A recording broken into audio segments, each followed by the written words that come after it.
The wedding was the talk of Chicago, the high society event of the year. The groom, Andrew Whitmore, was the heir to the Whitmore fortune, a real estate empire stretching across the country. The bride, Vanessa Carter, was a beautiful, ambitious woman who had risen from nothing to become a respected event planner.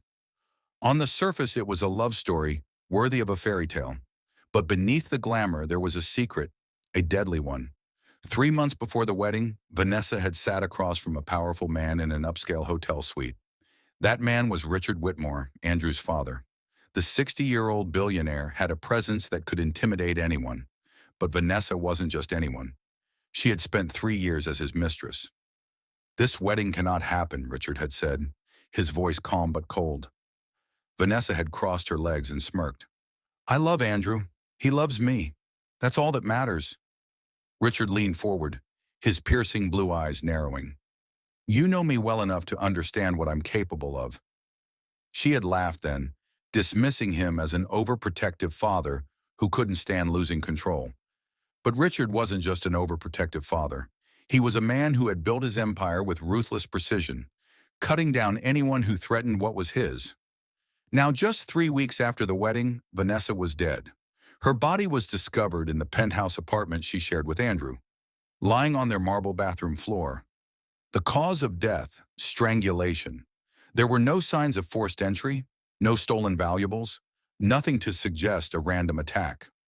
But everyone in Chicago knew that Vanessa's past was complicated, and anyone who knew Richard Whitmore suspected that he had made good on his threat.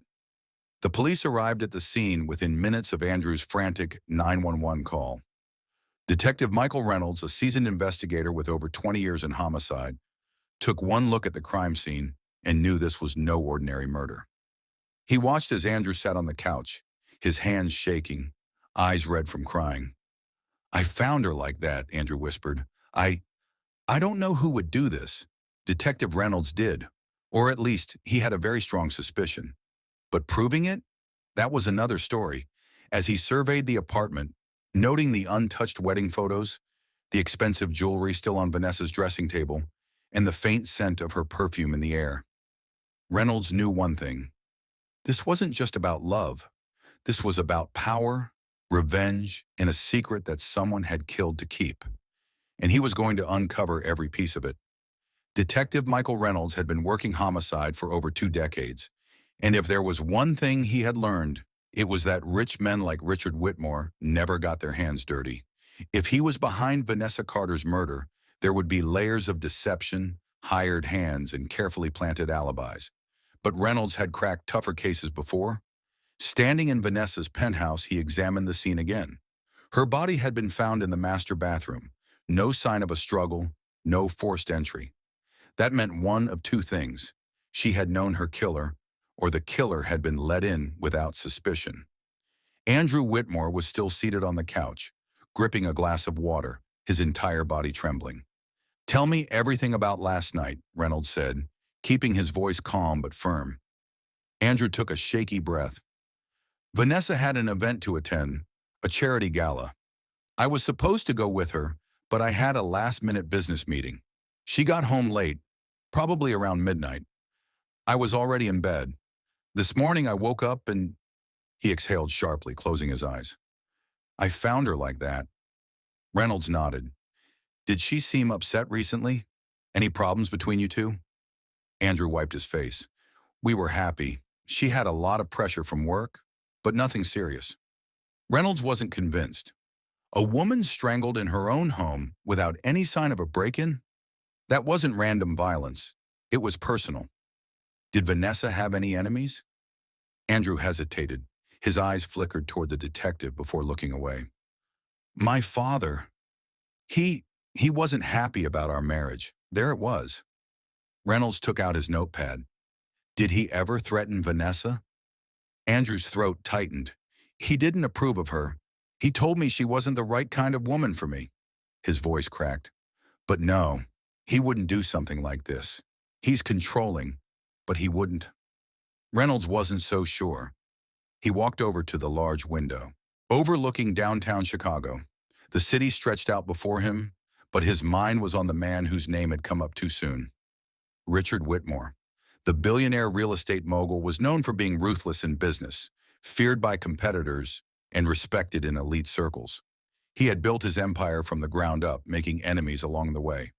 A man like that didn't accept disobedience, not from business partners, not from rivals, and certainly not from his own son. Reynolds turned back to Andrew. "Where is your father now?"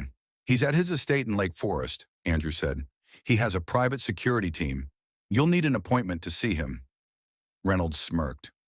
"That's the good thing about being a homicide detective, Andrew. I don't need an appointment." As he left the apartment, he had a gut feeling this case was going to get messy. The rich and powerful always found ways to protect themselves, but Reynolds had solved too many murders to be intimidated. If Richard Whitmore was involved, he'd find a way to prove it.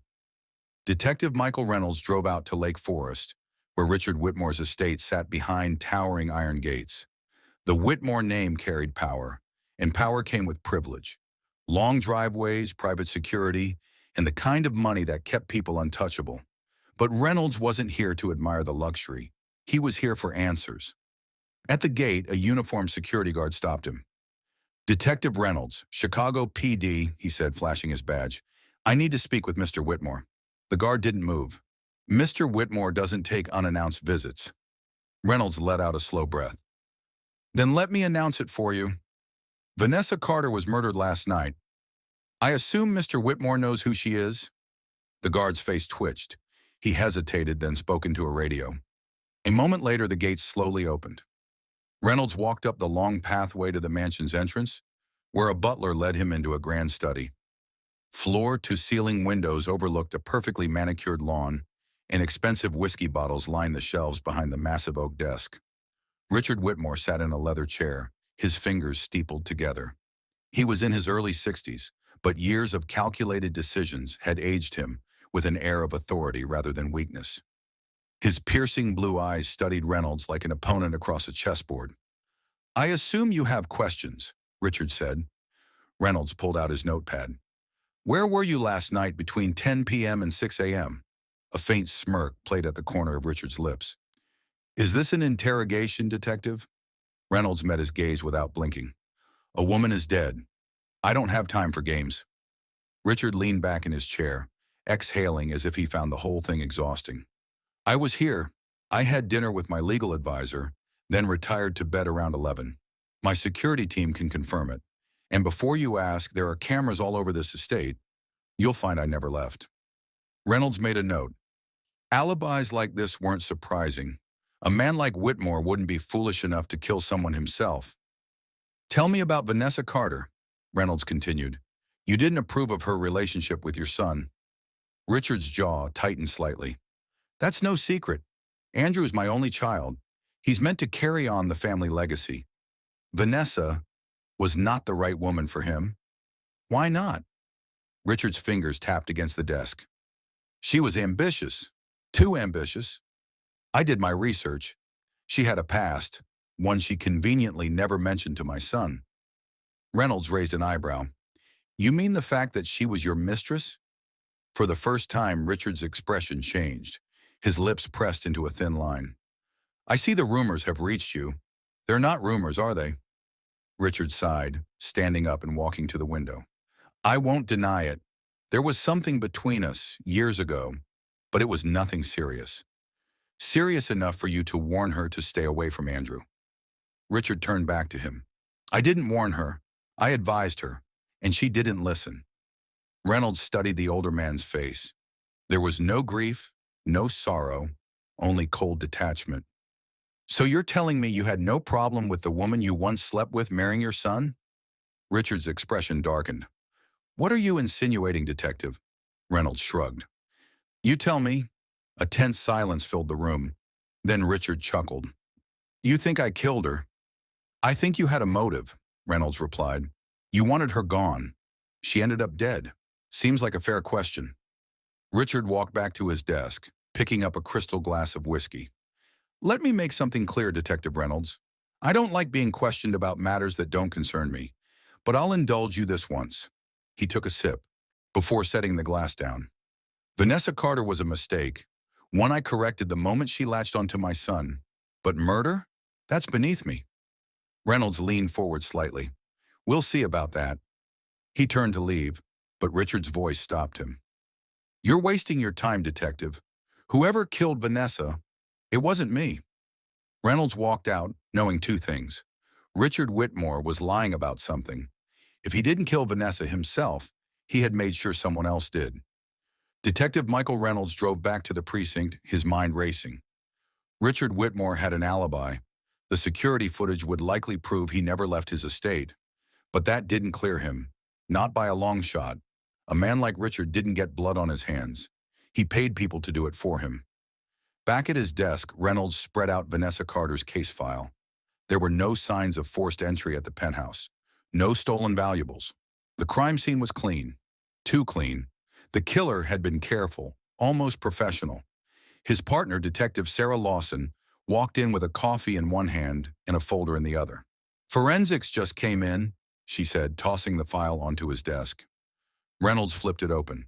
The official cause of death was as expected, manual strangulation. No defensive wounds, which meant Vanessa had either been caught off guard or hadn't expected her attacker to hurt her. Lawson tapped the file. No foreign DNA under her nails, no hair, no fibers. The killer didn't leave a trace. Reynolds rubbed his chin. Because they were careful or because she knew them? Lawson raised an eyebrow. You thinking about Whitmore? He has an alibi, Reynolds admitted. But we both know that doesn't mean he's innocent. Lawson pulled up a chair. What about Andrew? He was in the apartment. Could he have done it? Reynolds shook his head. I don't see it. He was in love with her, and his reaction was genuine. Unless something pushed him over the edge. He trailed off, flipping through the pages again. Then he paused. Hold on. He pulled out a section from Vanessa's phone records. The last call she made was at 11:47 p.m., the night of her murder. It lasted 3 minutes and 14 seconds. The number wasn't saved under a contact. Reynolds grabbed his desk phone and dialed it. It rang 3 times before someone answered. Hello. The voice was female, soft, hesitant. This is Detective Michael Reynolds, Chicago PD. Who am I speaking to? Silence. Then a shaky breath. This is Marissa Bennett. Reynolds frowned. The name wasn't familiar. Do you know Vanessa Carter? Another pause. Yes. She was my best friend. Reynolds leaned forward. You were the last person she called before she died. Do you know what she wanted? Marissa hesitated, then whispered. She was scared. Reynolds' grip on the phone tightened. Scared of what? I can't talk about this over the phone. Reynolds exchanged a look with Lawson. This was it. A missing puzzle piece. Where can we meet? He asked. Marissa sighed. There's a diner on West Belmont. Rudy's. Meet me there in an hour. Reynolds hung up and stood. Let's go. Marissa Bennett was already sitting in a booth when Reynolds and Lawson arrived. She was in her late 20s with dark curls framing her pale face. Her hands trembled as she stirred a cup of coffee. Reynolds slid into the seat across from her. Miss Bennett, you said Vanessa was scared. Scared of what? Marissa swallowed hard. Of Richard Whitmore. Reynolds felt a chill run down his spine. Did she tell you he threatened her? Marissa shook her head. Not directly, but she knew he hated her. She kept telling me that if something happened to her, it wouldn't be an accident. Reynolds glanced at Lawson. This was exactly what they needed. Do you know if Vanessa had any other enemies? Lawson asked. Marissa hesitated. I don't know if I should say this, but she was seeing someone before Andrew. Reynolds leaned in. Someone connected to Richard? Marissa exhaled. His driver. David Torres. Reynolds frowned. The family driver. Marissa nodded. They had a fling before she met Andrew. But when she started dating Andrew, she broke things off with David. He didn't take it well. Reynolds immediately saw the problem. If David had feelings for Vanessa and knew about her past with Richard, that made him a potential suspect. Where is David now? He asked. Marissa's eyes darted around nervously. I don't know, but... She pulled out her phone, scrolling through messages. Then she handed it to Reynolds. The last text Vanessa had sent her read, David came to see me tonight. He was acting weird. I think he knows everything. Reynolds' pulse quickened. Vanessa had been killed that night, and now there was a new suspect in the mix. Richard Whitmore might have had a hand in Vanessa's murder, but David Torres? He had just jumped to the top of the suspect list. Detective Reynolds sat in his car outside Rudy's diner, staring at Vanessa's last message on Marissa's phone. David came to see me tonight. He was acting weird. I think he knows everything. David Torres had been the Whitmore family's driver for years. If anyone knew Richard Whitmore's secrets, it was him. And now Vanessa was dead the same night she had seen him. Reynolds turned to Lawson. "We need to find Torres." Now Lawson nodded. "I'll check DMV records and see if he has a known address." Reynolds dialed dispatch. "This is Detective Reynolds. I need an APB out on a David Torres. Mid-40s, Hispanic male, worked as a driver for the Whitmore family. Possible suspect in Vanessa Carter's homicide." As Reynolds hung up, his phone buzzed again, this time from forensics. "This is Reynolds." "Detective, we checked Vanessa Carter's apartment building for security footage. There's a gap." Reynolds narrowed his eyes. "What do you mean, a gap? The cameras were working fine all day, until 11:30 p.m. Then there's a 2-hour blackout. No footage from the night of the murder." Reynolds gritted his teeth. Someone had erased it. Someone who had planned this carefully. Lawson's voice cut in. "Got something. Torres owns a place in Southside Chicago. Let's go." The apartment was a rundown complex in a rough neighborhood. Reynolds and Lawson climbed the creaky stairs to apartment 4B and knocked. No answer. Lawson jiggled the doorknob. It was unlocked. Reynolds drew his gun. "Police!" he called out. "David Torres, if you're inside, come out now." Silence. They pushed inside, weapons raised. The place was a mess. Clothes scattered, beer bottles overturned. In the center of the coffee table sat a half-smoked cigarette, still fresh. Someone had been here recently. Then Reynolds spotted it, a framed picture on the wall. Vanessa Carter. She was standing beside David Torres, her arm around his waist. They weren't just a casual fling. From the way they looked at each other, there had been something real between them. "Check this out," Lawson called. She held up a crumpled bus ticket from earlier that morning. Destination: Milwaukee, Wisconsin. Reynolds grabbed his phone. "Get a BOLO out on all Milwaukee-bound buses. Torres is running." Just then, the apartment door creaked. Both detectives spun around, guns raised. A young boy, no older than 10, stood in the doorway, eyes wide. Reynolds lowered his weapon. "Hey, kid, you live here?" The boy nodded. "With my uncle, but he left this morning." Lawson crouched. "Where'd he go?" The boy hesitated, then whispered, "He said he had to get away. He told me I should go stay with my grandma." Reynolds and Lawson exchanged looks. Torres wasn't just fleeing, he was disappearing. Reynolds turned back to the boy. "Did your uncle say anything else?" The boy looked at the ground, then back up. His voice was small but certain. "He said he was sorry." Reynolds exhaled. David Torres was on the run because he knew something, and now they had to catch him before he vanished for good. David Torres was running. That much was clear. The crumpled bus ticket to Milwaukee found in his apartment meant he was trying to put distance between himself and Vanessa Carter's murder. But why? Detective Reynolds tapped his fingers on the dashboard as he and Lawson sped toward Union Station. They had less than an hour before the 10:30 a.m. bus departed. "You think Torres killed Vanessa?" Lawson asked, eyes fixed on the road. Reynolds exhaled. "I don't know, but he knows something. And right now, he's the only lead we have." The station was packed. Travelers with luggage, businessmen on phone calls, and families waiting in long lines. Reynolds flashed his badge at the ticket counter. "Chicago PD. Did a David Torres buy a ticket for Milwaukee?" The attendant, a middle-aged woman with glasses, frowned and checked her computer. "Yeah, bought it this morning. 10:30 a.m. bus, gate 14. Reynolds checked his watch. 10:25 a.m. "Come on!" he barked at Lawson as they pushed through the crowd. They sprinted toward gate 14, scanning every face. Then, there! Lawson pointed. David Torres was boarding the bus, a black hoodie pulled over his head, trying to stay low. "David Torres! Chicago PD!" Reynolds yelled. Torres turned, saw them, and ran.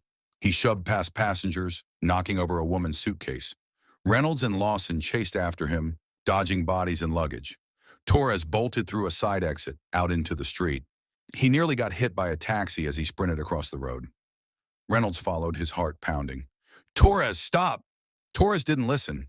He turned a corner into an alleyway, hoping to lose them. Big mistake. Lawson had circled around from the other side. As soon as Torres reached the end of the alley, she tackled him to the ground.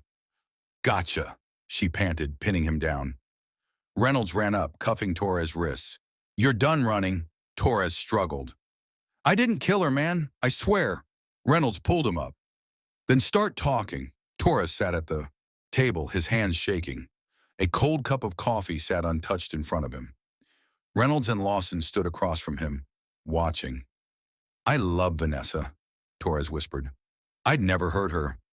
Reynolds folded his arms. Then why'd you run? Torres wiped his face. Because I knew you'd come looking for me. And Richard Whitmore, he's a powerful man. I thought if I ran, I'd be safe. Reynolds leaned in. Safe from what? Torres swallowed. Safe from what I saw. Silence. Lawson exchanged a glance with Reynolds. What did you see, Torres? She asked. Torres hesitated, then took a deep breath. I was outside Vanessa's apartment that night. His voice trembled. I went there to talk. I thought maybe we could fix things. But when I got there, I saw someone else go in first. Reynolds felt his pulse quicken. Who? Torres clenched his fists. Then finally he said it. Richard Whitmore. Reynolds' stomach dropped. Torres' eyes were filled with fear. I saw him go inside. Then maybe 20 minutes later he came out. Calm, like nothing happened. Reynolds took a sharp breath. This was it, the final piece of the puzzle. Richard Whitmore had gone to Vanessa's apartment that night, and now they had proof. Detective Reynolds stood in the dimly lit interrogation room, staring at David Torres. The man had just implicated Richard Whitmore, one of the most powerful businessmen in Chicago, in Vanessa Carter's murder. Reynolds' mind raced. They needed hard evidence to take down someone like Whitmore. Torres' word wouldn't be enough. You saw Richard Whitmore leave Vanessa's apartment that night, Reynolds repeated, making sure Torres understood the weight of his words. Are you willing to testify to that? Torres hesitated. Then he nodded. Yes, but I don't have to. There's security footage from the building across the street, a convenience store with a security camera pointed right at Vanessa's front door. Reynolds and Lawson exchanged glances. If that footage wasn't erased, it could confirm everything. Within an hour, the detectives arrived at Sam's convenience store, a rundown shop with flickering neon lights. The owner, Sam Patel, was behind the counter. Reynolds flashed his badge. We need your security footage from 2 nights ago, between 11 p.m. and 1 a.m. Sam scratched his head. Man, I don't want to get involved in anything. Lawson leaned forward. If you help us, we'll protect you. If you don't, you might be helping a murderer walk free. That did it. Sam sighed and led them to the back office, where an old computer ran the security system. He clicked through files. Lucky for you, my camera's back up to the cloud. Reynolds and Lawson watched as the footage loaded. There, at 11:42 p.m., a black Mercedes-Benz pulled up. The driver's door opened, and out stepped Richard Whitmore. They watched as he entered Vanessa's building. Then at 12:09 a.m., he reappeared, calm, composed, walked to his car and drove off. Lawson exhaled. That's it. That's our proof. Reynolds nodded grimly. It was time to bring Richard Whitmore in. Whitmore was at his downtown office when they arrived. He was standing by the massive glass windows, sipping whiskey. Reynolds walked in, badge raised. Richard Whitmore, you're under arrest for the murder of Vanessa Carter. Whitmore didn't flinch. Instead, he smirked. You're making a mistake, detective. Lawson stepped forward. We have security footage placing you at Vanessa's apartment the night of her murder. We have an eyewitness, and we know Vanessa had told you about her marriage to your son. Whitmore set his glass down. She was a gold digger, detective. She used my son, and when I told her to walk away, she laughed in my face. Reynolds' hands clenched into fists. So you killed her? Whitmore's smirk vanished. She wasn't good enough for my son, he muttered. She betrayed me. I gave her everything. Money, a lifestyle, and she still ran off to marry my boy. I warned her, but she wouldn't listen. Lawson snapped the handcuffs on him. You can explain that to a judge. As they led Richard Whitmore out of the office, cameras flashed outside. The powerful businessman was now a murder suspect, his empire crashing around him. A month later, David Torres testified in court. The security footage sealed the case. Richard Whitmore was convicted of second-degree murder. As Reynolds watched the trial's conclusion, he couldn't help but think of Vanessa Carter, a woman caught in the web of a powerful man's pride and possessiveness. But now she had justice, and Richard Whitmore had life behind bars.